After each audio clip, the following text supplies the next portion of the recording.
Hi കൂട്ടുകാരെ, അപ്പോൾ pocket ഷവർമ്മ എങ്ങനെ ഉണ്ടാക്കണമെന്ന് നോക്കിയാലോ. അപ്പോൾ ചാനൽ ആദ്യമായിട്ട് കാണുന്ന ആളുകളൊക്കെ ഒന്ന് കൂട്ടാക്കണം കേട്ടോ.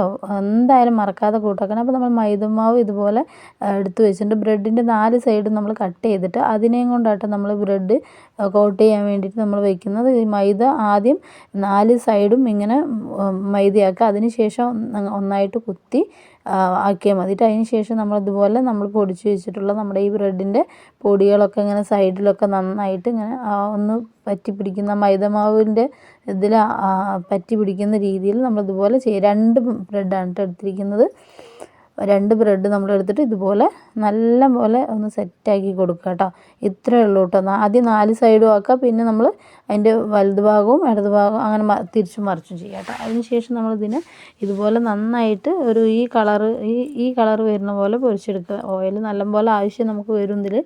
എന്നാലും നമ്മൾ ഇതുപോലെ കുഴച്ചെടുക്കുക കേട്ടോ. അതിന് ശേഷം നമുക്കിതിലേക്ക് വേണ്ടത് ക്യാരറ്റ്, ക്യാബേജ്, കുറച്ച് നമ്മൾ കക്കിരിയാണ് എടുത്ത്. ഇതിലേക്ക് നമുക്ക് ചിക്കൻ മയോണൈസ്, അതുപോലെ കുരുമുളക് പൊടി, കുറച്ച് ഉപ്പ്, നമുക്ക് ആവശ്യത്തിനുള്ളത് ഇതിൽ ചേർക്കുക കേട്ടോ. വേണമെങ്കിൽ മസാലപ്പൊടികൾ വേണമെങ്കിൽ അതും ചേർക്കുക. അതിന് ശേഷം ഇതുപോലെ കട്ട് ചെയ്തിട്ട് നടുവിൽ നമ്മൾ കുറച്ച് മയോണൈസ് തേച്ചതിന് ശേഷം നമ്മൾ ഈ ഫില്ലിങ്സ് അതിൻ്റെ ഉള്ളിലേക്ക് വെച്ച് കൊടുക്കുകയാണ് ചെയ്യുന്നത്. പിന്നെ മയോണൈസ് അധികം ആക്കണമെന്നില്ല, ഈ ഫില്ലിങ്സ് മാത്രം ഉണ്ടായിരുന്നെങ്കിൽ തന്നെ നല്ല അടിപൊളി ടേസ്റ്റി ആയിട്ടുള്ള നമ്മുടെ പോക്കറ്റ് ഷവർമ്മ ഇവിടെ റെഡിയാണ് കേട്ടോ. ഇത് പല രൂപത്തിലും പല ഇതിലും നിങ്ങൾക്ക് ചെയ്യാൻ പറ്റും. അപ്പോൾ നമ്മളിത് വളരെ എളുപ്പം എങ്ങനെയാണ് ചെയ്യുന്നതാണ് കാണിച്ചത്. അപ്പോൾ ഇത്രയേ ഉള്ളൂ. Okay, by.